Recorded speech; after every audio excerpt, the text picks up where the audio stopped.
We are drawn to the shadows, aren't we? To the places where human experience frays at the edges, where limits are tested, and where the line between endurance and annihilation blurs. It's a morbid curiosity, perhaps, but a deeply human one, to understand the very worst of what we are capable of, both as perpetrators and as victims. We look into history's darkest mirrors, not to glorify the agony reflected there, but to comprehend the depths of human suffering and the chilling ingenuity applied to its infliction. This isn't about gratuitous detail. It's about soberly examining the sheer spectrum of pain, both physical and psychological, that humanity has devised and endured for centuries across cultures and continents. The mechanisms of torture have evolved, not merely as instruments of punishment, but as tools of control, intimidation, and information extraction. What began as crude attempts to inflict pain became sophisticated systems designed to dismantle an individual piece by agonizing peace. We often categorize pain simply as bad or intense.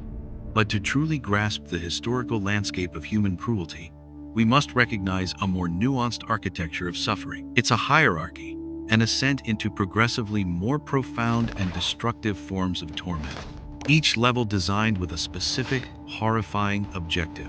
Today, we're going to navigate those terrifying echelons. We're going to explore what I've identified as the 4 distinct levels of pain, not just in terms of physical agony, but encompassing the psychological, social, and existential dimensions that elevate mere suffering into true torture. We'll delve into the historical contexts, the motivations, and the chilling effectiveness of these methods. From the initial breaking of the body to the ultimate shattering of the self, we'll trace the arc of humanity's most brutal inventions. This journey is unsettling, I understand that. But to confront the darkness is, paradoxically, to shed light on the resilience of the human spirit and to understand the urgent necessity of upholding human dignity. We'll begin, as all things do, at the most fundamental level, the foundation upon which all other torments are built, and then meticulously ascend through the increasingly darker chapters of our past, arriving at the absolute nadir of human-inflicted suffering. The first level, what we might call asterisk, the physical onslaught, asterisk, focuses primarily on brute force and direct bodily harm. This is the entry point into the world of torture, often employed when the goal is immediate information, a quick confession, or a public display of power. Think of the lash, the cane, or simple confinement in agonizing positions. These methods are designed to induce intense, undeniable physical pain, a sharp, shocking sensation that demands a response. Historically, a common example would be flogging, practiced across countless civilizations from the Roman Empire to colonial powers. A whip or a cat-o'-nine-tails striking bare flesh, tearing skin, causing welts and lacerations. The pain is searing, immediate, and overwhelming. The body reacts instinctively, muscles tensing, breath catching. It's designed to break the will through sheer physical agony, overwhelming the senses, forcing a primal scream from the victim. The aim is not necessarily death, but incapacitation and submission. A person subjected to this might be left bleeding, bruised, and traumatized, but typically, their core identity, their capacity for rational thought, remains largely intact, albeit temporarily overshadowed by the agony. This level of pain attacks the body directly, signaling to the nervous system that something profoundly wrong is happening, that survival is threatened. It's effective for short-term compliance, but rarely achieves a complete psychological surrender. The victim still knows who they are, where they are, and why they are being hurt. They retain a sense of self, however diminished by the immediate physical assault. Moving beyond the initial shock of raw physical pain, we enter the second level, asterisk, the prolonged attrition, asterisk. Here the torment isn't just about intense, immediate physical agony, but about sustained, escalating suffering that begins to erode a person's mental fortitude alongside their physical resilience. This level introduces elements of anticipation, fear, and a systematic dismantling of comfort, safety, and even hope. We're talking about methods that don't necessarily kill quickly, but rather wear down the victim over hours, days, or even weeks. Consider, for instance, the rack. While the image of a body being stretched to its limits is undeniably horrific and causes immediate, excruciating pain in joints and muscles, its true terror lies in the times process asterisk. The slow, deliberate turning of the wheel, the increasing tension, the agonizing wait between each click, knowing the next twist could dislocate a limb or tear a muscle. It's the fear of what's coming, coupled with the unbearable current pain, that truly defines this level. Another classic example is the strappado, where victims are hoisted by their wrists, sometimes with weights attached to their feet. The immediate pain in the shoulders and arms is immense, but the prolonged hanging, the constant pull, the loss of circulation, the slow tearing of tendons and ligaments, this transforms acute pain into an enduring, grinding agony. It's not just a momentary shock. It's an ongoing, pervasive suffering that steadily drains strength and resolve. Sleep deprivation, forced standing, exposure to extreme temperatures, or continuous loud noise also fall into this category. These methods don't necessarily cause overt physical wounds, but they chip away at the body's natural rhythms, forcing it into a state of constant stress and exhaustion. The mind, starved of rest, begins to hallucinate, to lose its grip on reality. The line between conscious thought and delirious confusion blurs. The victim's ability to resist, to think clearly, to protect their own mind, steadily diminishes. They become profoundly vulnerable, not just physically but psychologically. The goal here isn't just to extract information, it's to break the spirit through sheer, unremitting ordeal, leaving the person a shadow of their former self, pliable and utterly defeated. They start to lose track of time, of their identity, becoming consumed by the singular, overwhelming experience of their suffering. Now, we descend into truly horrifying territory, reaching the third level, asterisk, asterisk, the mutilation and dehumanization, asterisk, asterisk. This is where torture transcends mere pain and prolonged suffering, entering a realm designed to fundamentally alter, deface, and desecrate the human form and, by extension, the human identity. These methods are not just about breaking a person, they are about unmaking them, rendering them unrecognizable, stripping away their dignity and their very humanity in the most graphic and visceral ways imaginable. The physical body becomes a canvas for abject cruelty, often with symbolic intent. Consider the act of flaying, where the skin is systematically peeled from the body. This is a torture designed for maximum visual horror, both for the victim and for any witnesses. The initial agony of the knife cutting through skin is unimaginable, but the ensuing exposure of muscle and sinew, the raw, nerve-wracking sensation, and the slow, agonizing death from shock, blood loss, and infection. This is a suffering that defies comprehension. It's a profound act of dehumanization, reducing a person to a raw, exposed biological entity. Then there's impalement, a method famously employed by Vlad the Impaler. A stake is driven through the body, often from the anus or vagina, exiting through the mouth, shoulder, or chest. The victim is then left to slowly slide down the stake, their own body weight deepening the wound. Death is excruciatingly slow, sometimes taking days, as vital organs are gradually pierced and crushed. The pain is continuous, internal, and relentless, combining the raw trauma of penetration with the slow, agonizing descent. It's a complete violation of the body's integrity, designed to inflict maximum suffering and serve as a terrifying public spectacle.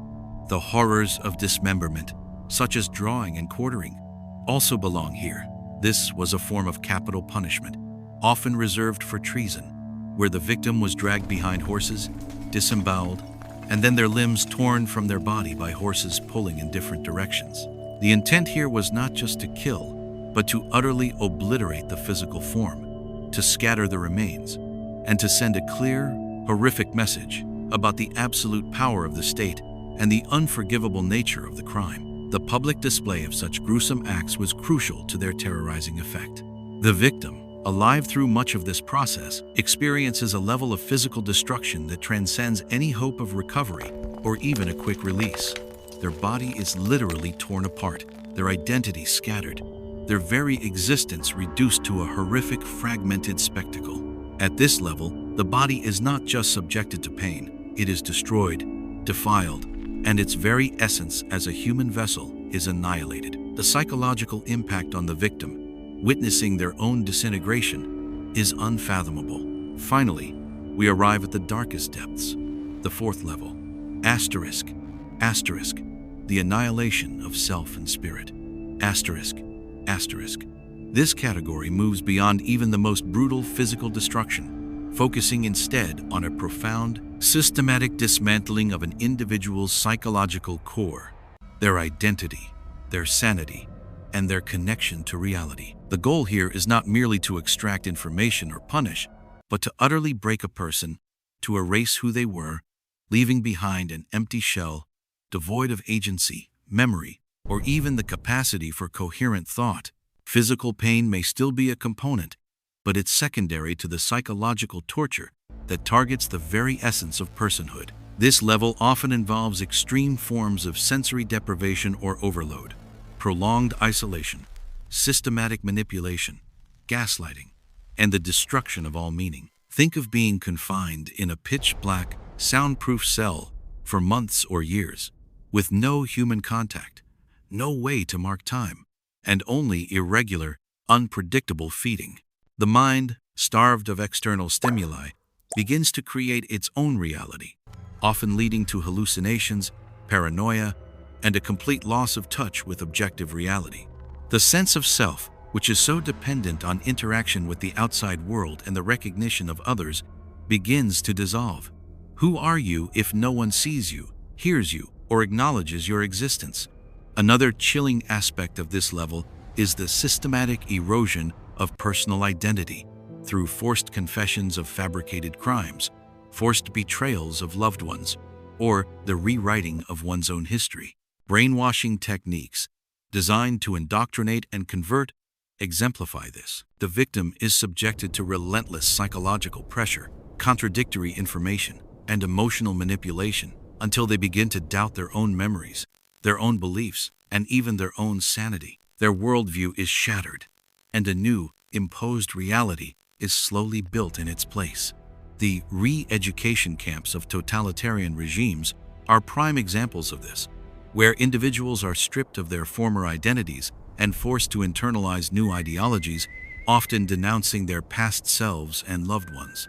Perhaps the most insidious form of this level is the complete psychological subjugation, where the victim is forced to participate in their own degradation, to choose between unspeakable evils or to inflict harm upon others. This creates profound moral injury, leaving a scar on the psyche that may never heal. The victim becomes complicit in their own torment, losing not just their physical freedom, but their moral autonomy, their sense of right and wrong.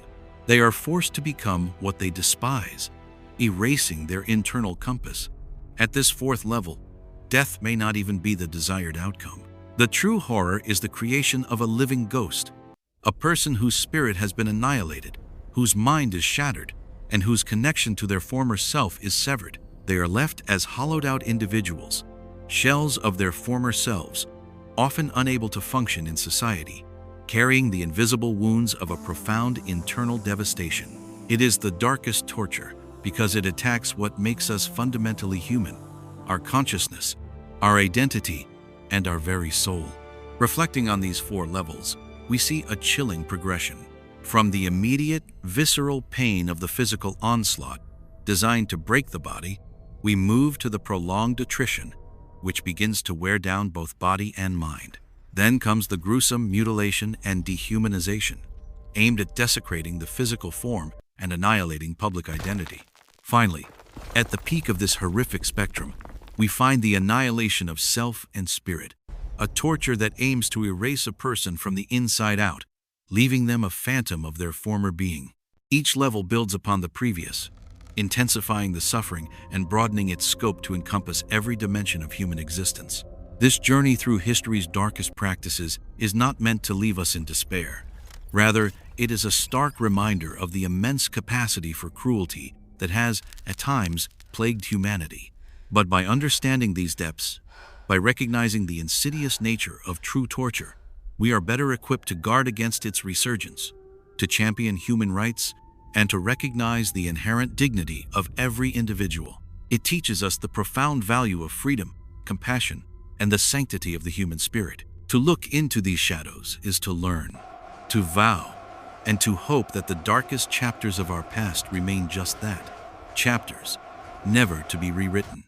The echoes of these historical atrocities serve as a perpetual warning, urging us to protect the fundamental rights and the intrinsic worth of every human being. The memory of such pain, however horrific, carries a solemn duty to ensure that such suffering is never again inflicted under the guise of justice or necessity.